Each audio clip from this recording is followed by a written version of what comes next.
got orders to Japan, I got moved from the medical squadron to a supply squadron to hang out while he was getting his orders cut and getting off base. I did stop by his house. I was having trouble processing this. I really was. I was struggling with it. And I had no way of knowing that Toby was struggling with it. But I thought, in my mind's eye, I thought, if I could just see this guy again, even though I really don't care to have anything to do with the guy, if I could just see him again, shake his hand, wish him well, and tell, he and his wife goodbye, wish you guys best of luck, have fun in Japan. I appreciate, working with you. And I thought that I'd walk away from that feeling better. So my wife was driving, and I asked her, I said, stop by Toby's. I'm like 2 blocks away from me. I just want to run in and tell the guy goodbye. And she's like, Terry, don't screw with these OSI people. They scare me. And I said, yeah, they scare me too, but I'm going to be in there 4 minutes. 4 minutes, you can time me. So she was reticent, but she pulled over and I hopped out of the car and I ran up. Same door I'd walked through 100 times before. I did what I always did. The door was never locked. I just rapped 3 times on the door, loud, opened it, said, hey guys, it's me. And I walked in and it was just a different vibe.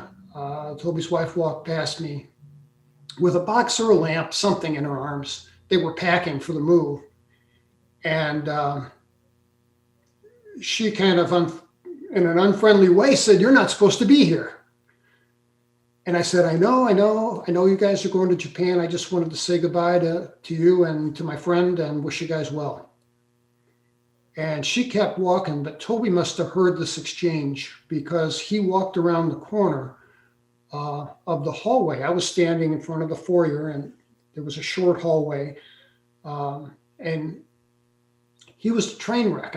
I mean, Toby was one of these guys that was always meticulous about his appearance. I mean, he could play volleyball for 3 hours and look like he just got dressed, I mean, I was the slob of the duo, but he was, his haircut was always within regs. He was always clean shaven. And when he came around the corner, his hair was all wonky. He hadn't shaved. He was wearing a dirty t-shirt and jeans. Now I cut him some slack because he was moving and that's dirty work. But I want to mention too, that Toby wasn't a drinker. When we played cards or something, he might drink a can of beer, maybe a can and a half and put the rest on chicken on the grill or something, but he wasn't a drinker. And when I saw him, I felt stunned for some reason. I don't know how to express it. And I thought it would be appropriate to just embrace the guy, pat him on the back. And I didn't do that. And Toby was shorter than I am. And when he got up close to me, I stuck my hand out at the same time he stuck his hand out. And we missed one another and finally made this inelegant handshake. I said, I know you guys are going to Japan. I just want to wish you well and say I've enjoyed working with you. And he just looked up and I could smell liquor on his breath. Very out of character, very out of character. And he looked up at me and he said, it happened, didn't it, Terry?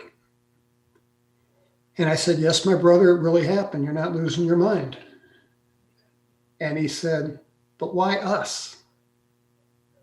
And I said, man, I don't have an expletive clue. And I turned and I ran out of the house. I got in the car and I was shaking. So it wasn't the closure at all that I expected. It was more anxiety than anything.